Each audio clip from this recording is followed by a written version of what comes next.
I now invite Sri Mons Joseph, Minister Designate, to take the oath of office and oath of secrecy.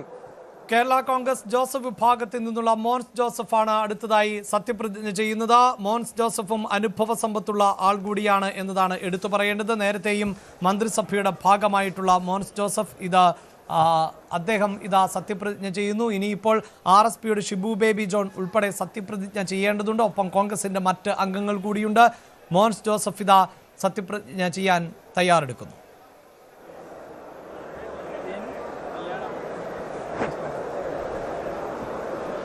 ഞാൻ Mons Joseph എന്ന ഞാൻ നിയമം വഴി സ്ഥാപിതമായ ഭാരതത്തിൻ്റെ ഭരണഘടനയോട് നിർവ്യാജമായ വിശ്വസ്തതയും കൂറും പുലർത്തുമെന്നും ഞാൻ ഭാരതത്തിൻ്റെ പരമാധികാരവും അഖണ്ഡതയും നിലനിർത്തുമെന്നും ഞാൻ കേരള സംസ്ഥാനത്തെ ഒരു മന്ത്രി എന്ന നിലയിലുള്ള എൻ്റെ കർത്തവ്യങ്ങൾ വിശ്വസ്തയോടും മനസ്സാക്ഷിയെ മുൻനിർത്തിയും നിർവഹിക്കുമെന്നും ഭരണഘടനയും നിയമവും അനുസരിച്ച് ഭീതിയോ പക്ഷപാതമോ പ്രീതിയോ വിദ്വേഷമോ കൂടാതെ എല്ലാ തരത്തിലുള്ള ജനങ്ങൾക്കും നീതി ചെയ്യുമെന്നും ദൈവത്തിൻ്റെ നാമത്തിൽ സത്യം ചെയ്യുന്നു. ഞാൻ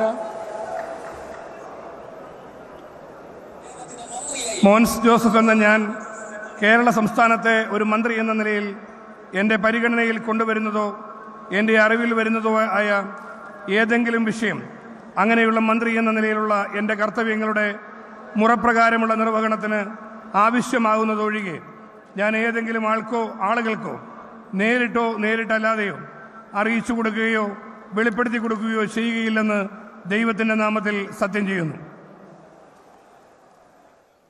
8 സീറ്റുകളിൽ 7ലും വിജയിച്ച കേരള കോൺഗ്രസ് PJ ജോസഫിന്റെ മകൻ അപ്പു ജോൺ ജോസഫ് കൂടി മത്സരിച്ച പശ്ചാത്തലത്തിൽ മോൻസ് തന്നെ ആകുമോ മന്ത്രി എന്നതിൽ ചെറിയ ആശയക്കുഴപ്പമുണ്ടായിരുന്നു. പക്ഷേ 2007 അന്ന് മന്ത്രിസഭയുടെ ഭാഗമായിരുന്ന നായനാർ മന്ത്രിസഭയിൽ പൊതുമരാമത്ത് വകുപ്പ് കൈകാര്യം ചെയ്തിരുന്നു. PJ ജോസഫിന് പകരക്കാരനായാണ് എത്തിയത്. 2 വർഷക്കാലം മന്ത്രിസഭയുടെ ഭാഗമായിരുന്ന മോൻസിന്റെ കാലഘട്ടത്തിൽ മണ്ഡലത്തിലടക്കം നിരവധിയായ വികസന പ്രവർത്തനങ്ങൾ, പ്രത്യേകിച്ച് റോഡുകളുടെ നവീകരണം അടക്കം അദ്ദേഹം കയ്യടി നേടിയ പ്രവർത്തനങ്ങൾ ആയിരുന്നു കാഴ്ചവെച്ചിരുന്നത് എന്നതാണ്. ഇപ്പോഴിതാ വീണ്ടും ഒരു മന്ത്രിസഭയുടെ ഭാഗമാകുമ്പോൾ ആ അനുഭവ സമ്പത്തുമായാണ് എത്തുന്നത്. ഏത് വകുപ്പാണ് ഇത്തവണ കൈകാര്യം ചെയ്യുക? കൃഷി വകുപ്പ് ഉൾപ്പെടെ താല്പര്യം അറിയിച്ചിട്ടുണ്ട് കേരള കോൺഗ്രസ് എന്നതാണ്.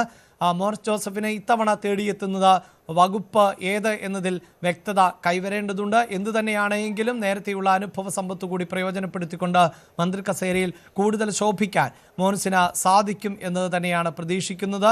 ഇത്തവണ മികച്ച വിജയം കൈവരിച്ചുകൊണ്ട് എത്തിയ മോൻസിനെ സംബന്ധിച്ചിടത്തോളം മന്ത്രിസഭയിലേക്ക് കേരള കോൺഗ്രസിന്റെ പ്രതിനിധി എന്ന നിലയിലാണ് മന്ത്രിസഭയിലേക്ക് എത്തുന്നത്.